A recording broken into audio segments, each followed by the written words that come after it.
Hi guys, short video here about how I've wired this dash cam in this Kia 2023 Sportage. So what's probably a possibility is to access the power here in this part. I've seen some people accessing the power here, but this could be pretty difficult. So I've done it the normal way. I've ordered a long USB-A to USB-C cable, goes up here, then on top of the mirror, and then comes out on the right side and goes all the way to the side here, where we have this rubber, which you can lift up here. You can see, you can lift it up. I hope you can see that. The sun is a little bit crazy at the moment. And then here it goes all the way down. Yeah, open that here a little bit so you can see that better. And here we are coming out and goes then into the glove box. Of course, you could feed it down, maybe down here, and then have a shorter access to the glove box. But I had the impression that there is a little bit more space here on the side.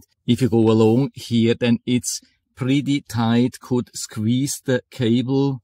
And so I can open the glove box and show how the wire is going along. And so here's the most interesting thing. I have here a connection. It's not just a normal power connection. This is an Android Auto device. And so this Android Auto receiver is connected with a USB-A to USB-C cable, goes here where we have the access or the port for the Android Auto. And so we are not only feeding the power to the Android Auto here, we are also feeding the power from here then up to the dash cam. So we need only one cable here for the dash cam and for the Android Auto. So it works absolutely awesome. If you're interested in this device, I mean, this is pretty hard to find, that we have a flexible connection from here and also from here, USB-A port. The USB-A port on the right side was actually designed for a firmware upgrade, but we can still use it to feed the power to the dash cam.